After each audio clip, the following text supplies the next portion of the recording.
Welcome to Eagle Eye. What a break from Naya. Interviewing your favorite USA Eagles around the globe. Tony Lamb into the 22. Now, here's your host, Bill Baker. Hello and welcome to this episode of the Eagle Eye Rugby Podcast. Thank you for tuning in. I am your host, Bill Baker. Please take a moment to like, subscribe, share, and leave a comment.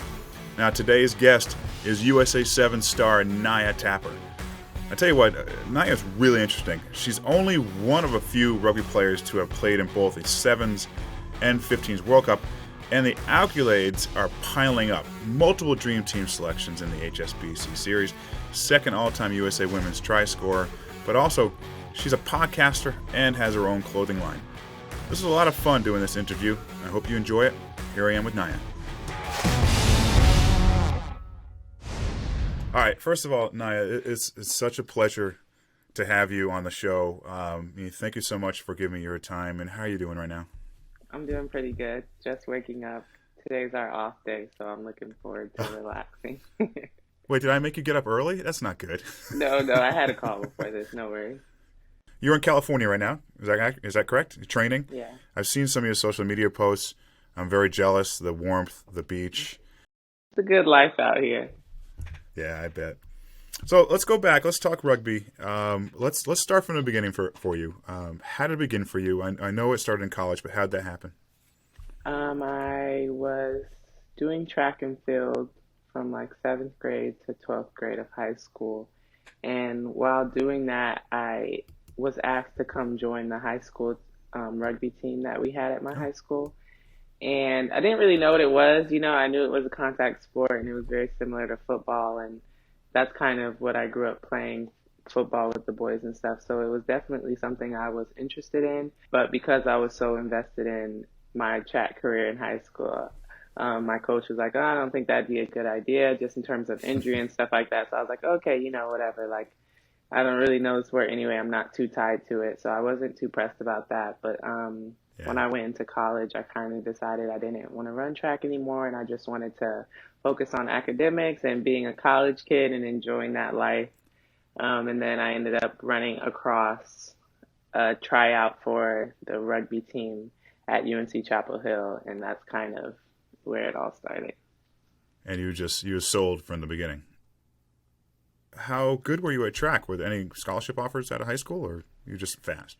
I think there were like small schools. Honestly, when I was applying to schools, I already knew I wasn't trying to go for track, so I was just trying to get into the highest academic schools I could. I wasn't even looking to see what scholarships and things I was getting. That's actually a good question. I haven't thought about that, but I think even for the school that I went to, I could have possibly walked on.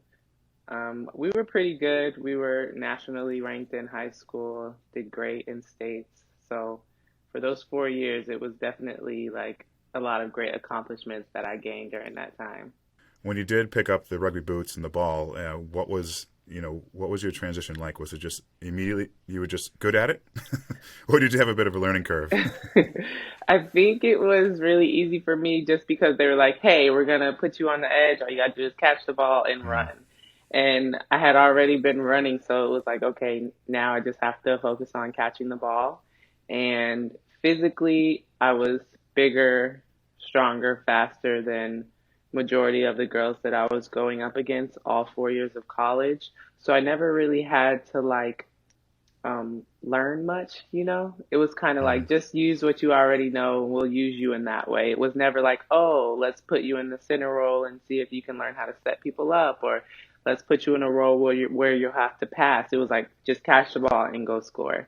So that's kind of what my thing was. And that's kind of where my skill level stopped, was just that running and catching the ball. And even then, like, catching the ball was new for me because I never played a ball sport. So my hand-eye coordination was horrible. So it was all like, okay, make sure you catch this ball so you can just go run and do what you're used to. But the transition wasn't too bad, but it definitely was a huge jump when I moved to the pro level. Oh, geez, I bet. I mean, speed, running, you had that already coming on track, but contact had to have been a thing that you need to deal with. Did you, when you first got your first taste of contact, either tackling somebody or getting tackled? I mean, that must have been, adrenaline building, right? Yeah, I mean, it wasn't too bad because, like I said, I was a lot bigger than most of the girls. So Yeah. in terms of getting tackled, it didn't happen too often. And with like adrenaline and stuff, you don't really think about it too much. And like growing up, I was a super aggressive kid. My sisters can tell you, like I used to tackle them and do all that contact stuff. So it kind of wasn't really new to me. Um, but like just the technique of it, I wasn't really good at. I could get them down with my size and my strength, but the technique, it was like a lot of high tackles, which is not good at all. So I had to like kind of get rid of that in order to become better at tackling. So let's talk about the professional level. So the HSBC 7 Series. If I have the number correct, you have 116 matches. I mean, that's a lot of rugby. Can you believe that? 116? That's crazy if that's true. I mean, yeah, that makes sense. That's Yeah, a lot. that is a lot. I didn't know that.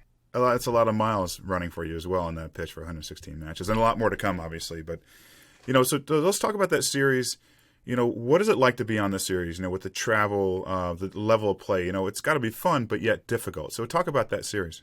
It's definitely exciting, especially when you haven't traveled much, because a lot of our tournaments are in incredible places, which is a big plus for us. Um, Traveling is definitely something you have to get used to because the plane rides are a lot longer. I don't really like planes and heights and stuff, so that makes it hard too. Um, it is, like you said, a very fun environment, but it is our job. So it does come with a lot of stresses and a lot of pressure to go out there and do what we've been training to do.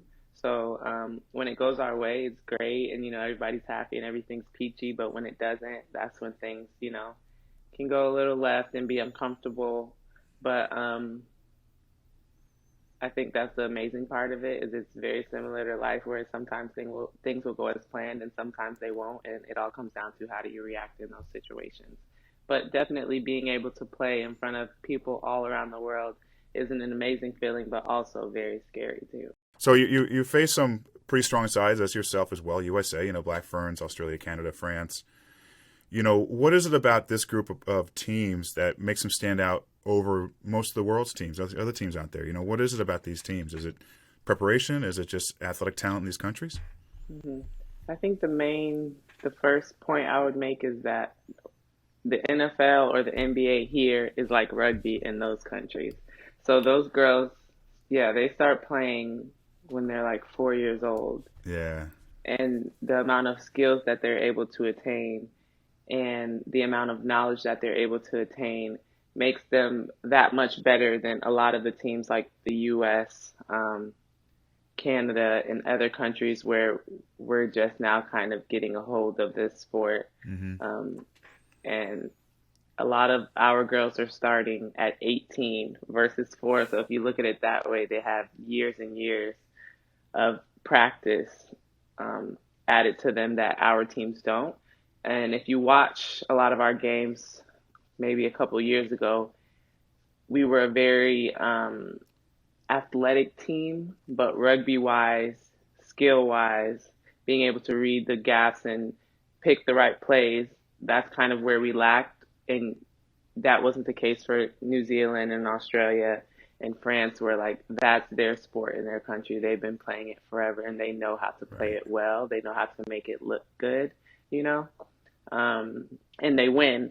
So that's mainly what it comes down to. So I think that's been one of the important growth aspects for our team is how can we not just be an athletic team, but a great rugby team, be great rugby players versus very fast or very strong players. We want to be great rugby players. So really honing down on the skills and the playing structure for us is going to be really important to be able to consistently beat those top teams. Because we've been able to beat them, but wanting to do it consistently as those teams have been able to do and show, that's kind of our goal. Any of these teams you like facing more than any others, or dislike maybe?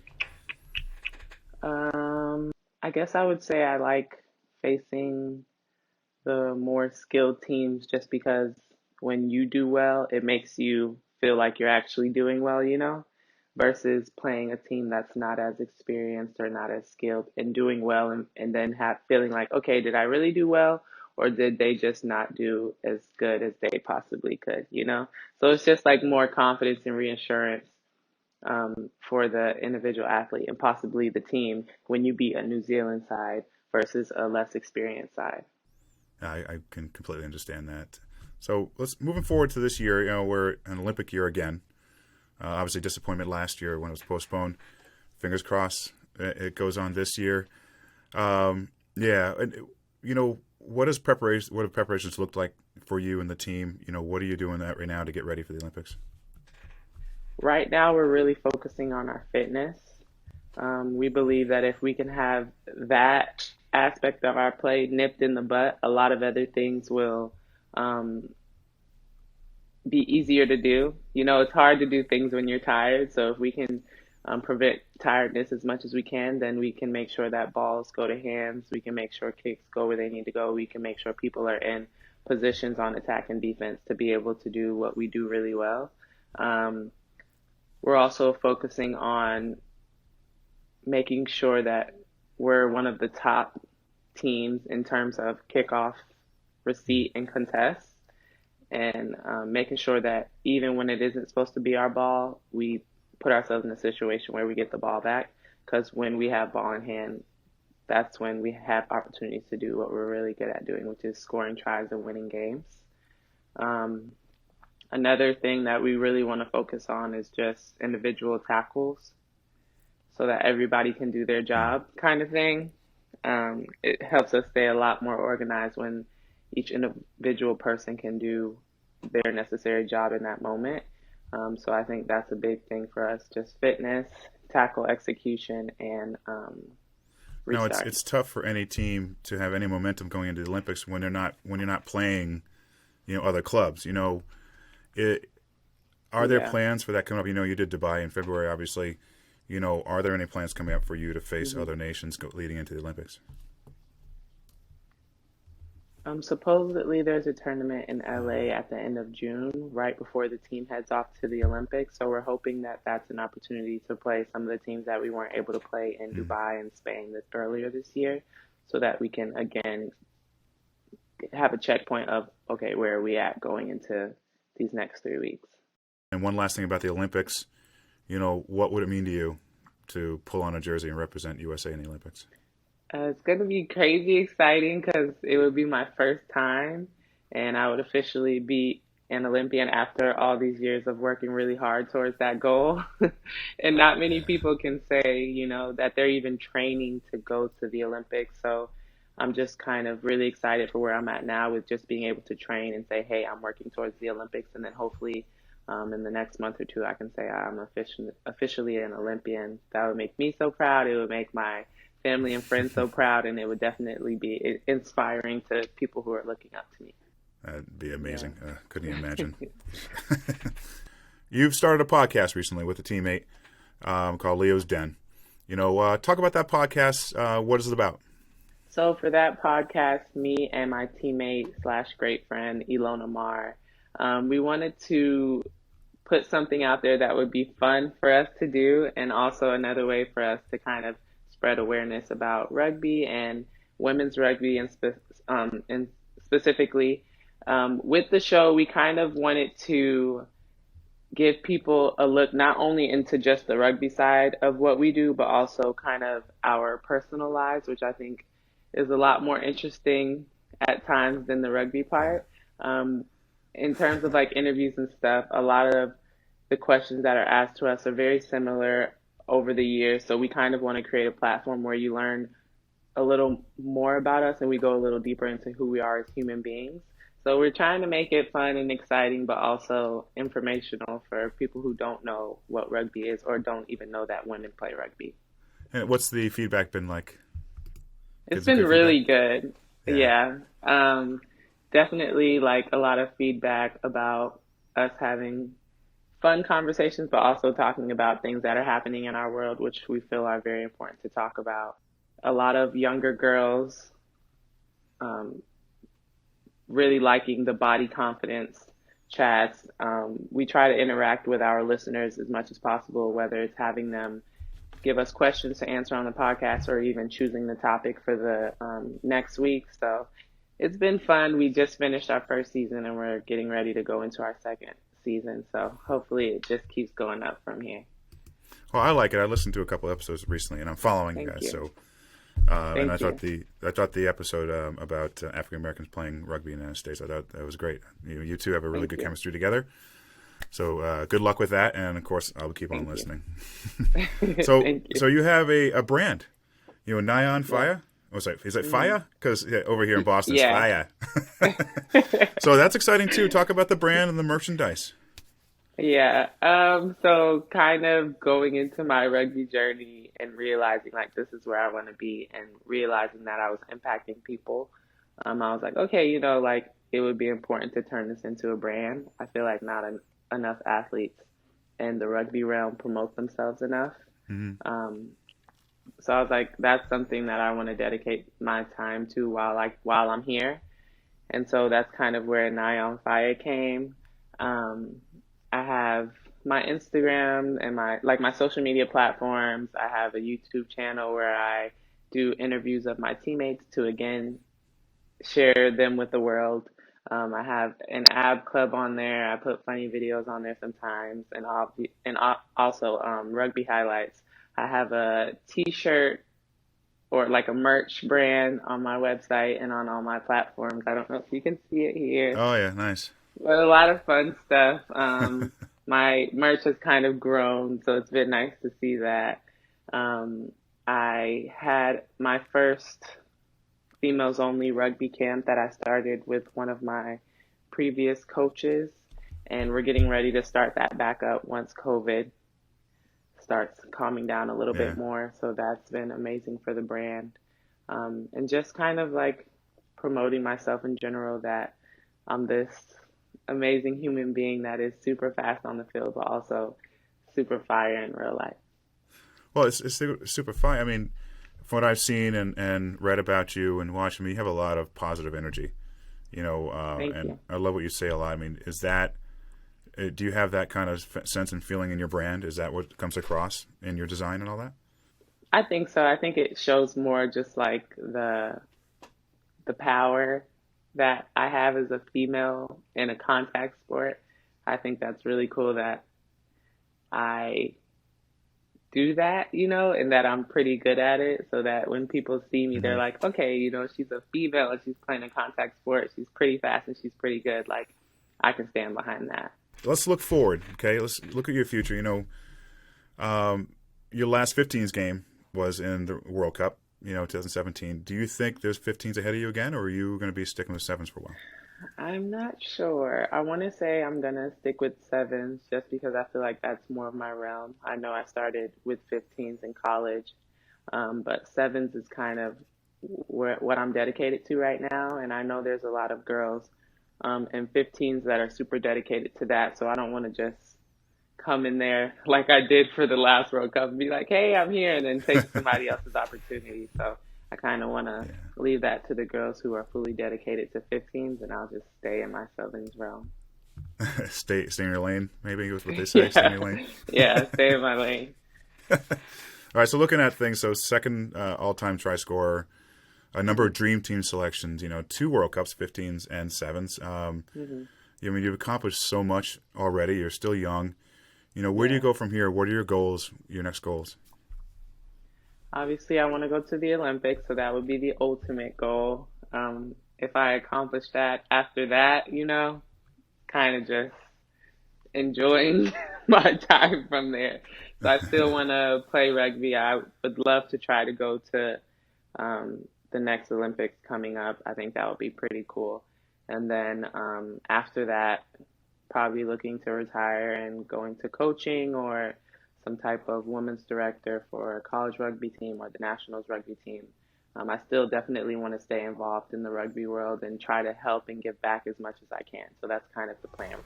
Naya, listen, again, thank you so much for giving me your time. This has been an absolute pleasure to talk to you. Good luck this summer. Good luck with the Olympics. Again, let's get this going. But again, good luck in the future. Thank you so much. Thanks for having me. This is great.